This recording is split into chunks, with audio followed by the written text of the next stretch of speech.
All right. Well, welcome back to another first episode ever of Just Winging It. I called up my friend Josh. He's a youth pastor in Phoenix, just like us. So, Josh, where are you? And just tell us a little bit about yourself. Well, my name is Josh.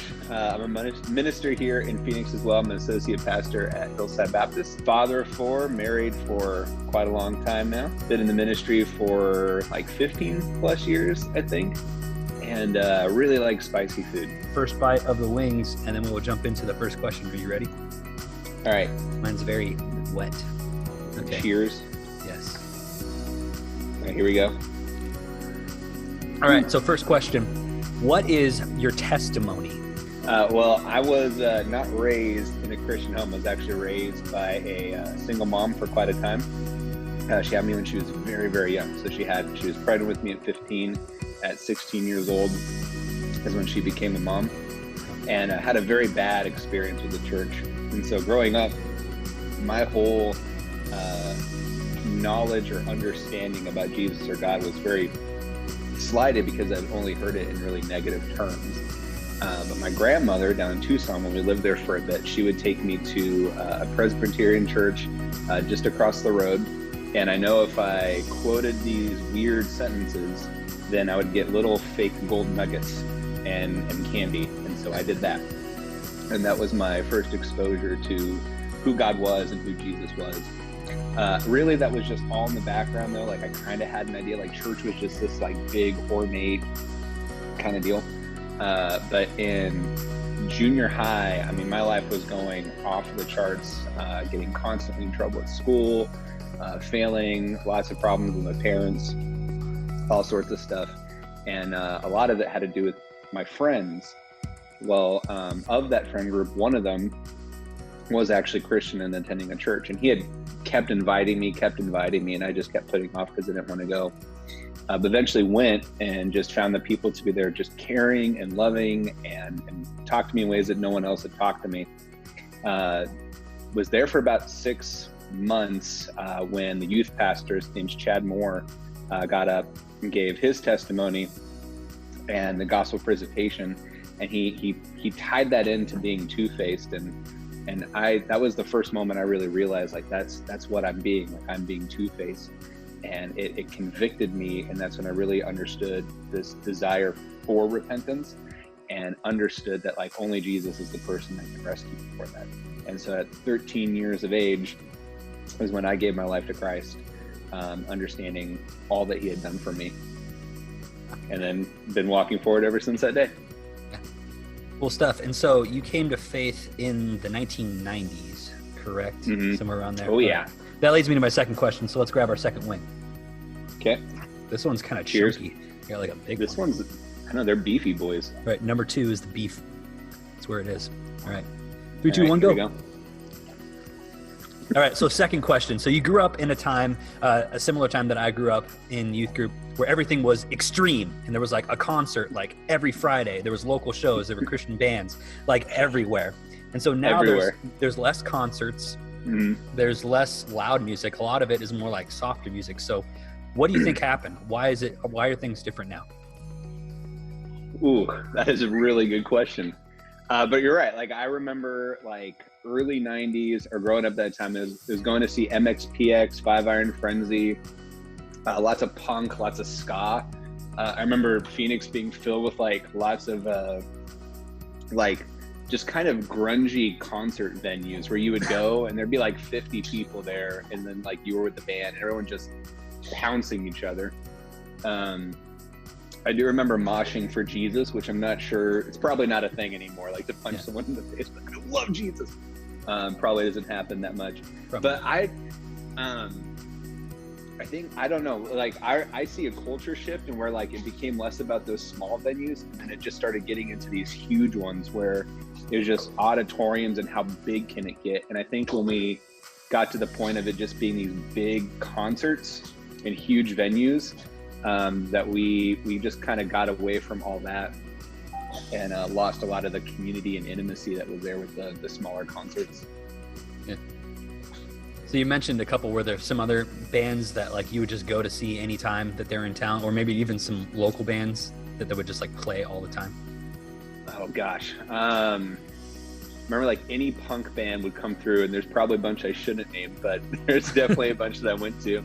I remember, one of the concerts that sticks out was seeing Rage Against the Machine. Oh, wow. Just off of ASU, and I was the whitest kid there, singing along to like all the lyrics, and I was like, none of this relates to me. Like, I don't like, none of this applies. I grew up in an upper middle class family. Yeah. Well, speaking of youth ministry and the dumb things that we do in youth ministry, let's take a bite, and we will answer. I think I'm becoming more afraid of the questions than the wings at this point. Okay. This is so drippy. They layered on this sauce. This one, like, I don't know if wing sauce are different, but I feel like for this one, they said, you know what will make it up is just dump all the red chili flakes on it. It's like, we don't actually have the sauce. Just give them the flakes. Just all the flakes. All right. 3, 2, 1, go. I feel like you have to make an aggressive face when you bite into a wing. What do you think the dumbest thing you've done as a student is in youth ministry? And what's the dumbest thing you've done as a youth pastor in youth ministry? And do they relate somehow? Yeah. Are you just not learning from your mistakes? Yeah, like if I just keep repeating it. Like maybe a game that you played that you were like, wow, you definitely shouldn't have played that game. You shouldn't have played that game. Ooh, for legal purposes, I can't recite all of them. That's true. There's many things. I would say probably the dumbest thing I did in like high school or something like that is that my youth pastor at the time and other people would have me do like tons of drama. And I remember just being like so gung-ho. They'd be like, yeah, I'll do whatever you want to do. And they're like, okay, well, we have this idea where you're going to be, it was like a combination Mrs. Doubtfire and the church lady from SNL. And but the joke got so out of hand, like I became this person, and the church loved it so much that they actually put me in the directory as this person. No. So this church is gone now, but in this church I was in their directory as a fictitious person, and so you're just kind of scrolling the pages and you just see like, who is this? I looked like I was just cross-dressing. I was like, why did we do this? Like, who approved of this and put it in there? Like, my phone number is attached to this. Yeah, there's got to be something in the church bylaws that should have presented this. Yeah. Goodness. And then, dumbest thing. Okay, so one of the first things that always pop up is I remember we were on a mission trip in Seattle, and we had gone up to the top of Mount Rainier, beautiful mountain, very high up, and it was actually closed when we got there, but we're like, you know what, we're American, we're just gonna park here, we're gonna go explore. America. Right. So we go, we explore, we see the top of Mount Rainier, we find all these cool things, we come back, and we're like, all right, let's head back down. And I could not find the keys. So I'm like searching. I was like, this is not my van, this is the Seattle church's van. So I call the pastor, was like, dude, I locked my keys in the van on the top of Mount Rainier. He's like, well, I'm kind of on my anniversary dinner right now. I was like, oh, is there anybody else I could call? He's like, no. So God did provide, because there was a creepy knife lady that was at the top there, and creepy knife lady had a lot of knives. And was she wearing a trench coat with the knives? Close. She had a briefcase, and that was a little more scary. Like, check this out. She's like, I got the knife for that. But still to this day, youth that were present, they're like, hey, remember when you locked the keys inside the van on top of one of the highest mountains? Yeah. Yep. All right, number 4. Here we go. Since we don't have recurring segments, since this is the first episode, I'll say that it'd be really cool to look at your Instagram right now and see if you can explain some stuff to us. Oh, so goodness. Exit out of here. I pulled up a couple pictures that you need to explain. Right. So here's one. I don't know if I need to explain that. Yeah. Well, KJ looks the same. I look a little different.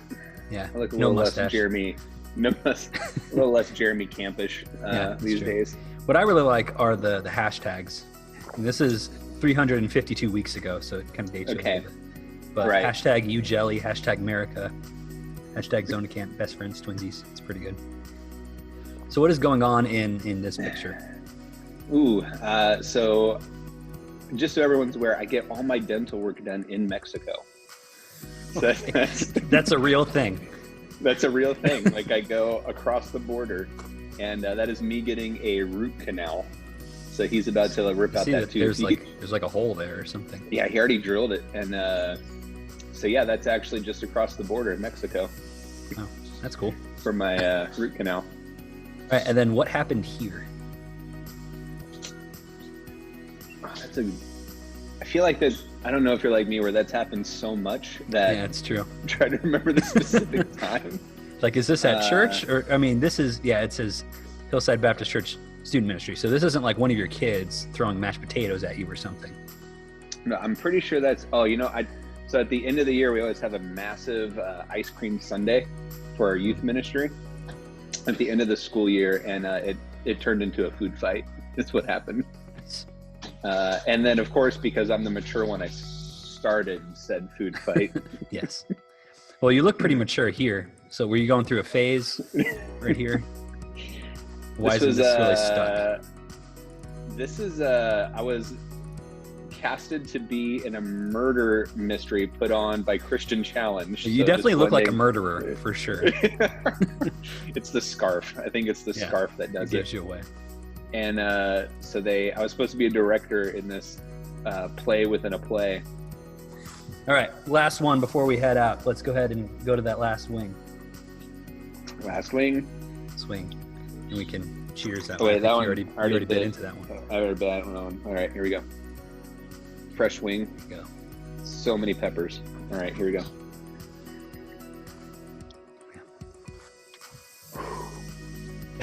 That one I smelled beforehand. It's got the back of the throat feeling. You can it burns in the back, not just in the front. Let's give some people some hope with this last question. How is your youth group adjusting to COVID-19? Any ideas that you guys are doing that you can give to other people? Any advice that you want to give to students or anybody in youth ministry right now? So for our group, it's been going really well. If I were to have other youth pastors here, I'd be talking to them about don't try to copy what someone else is doing. Do what's working and best for your group.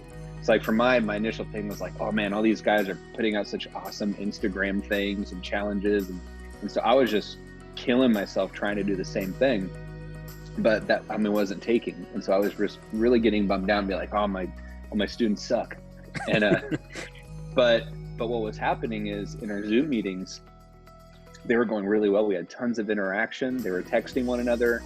They were interacting with each other throughout the week, that they were staying connected. And so I had to back off and start realizing I'm just comparing myself to other ministries.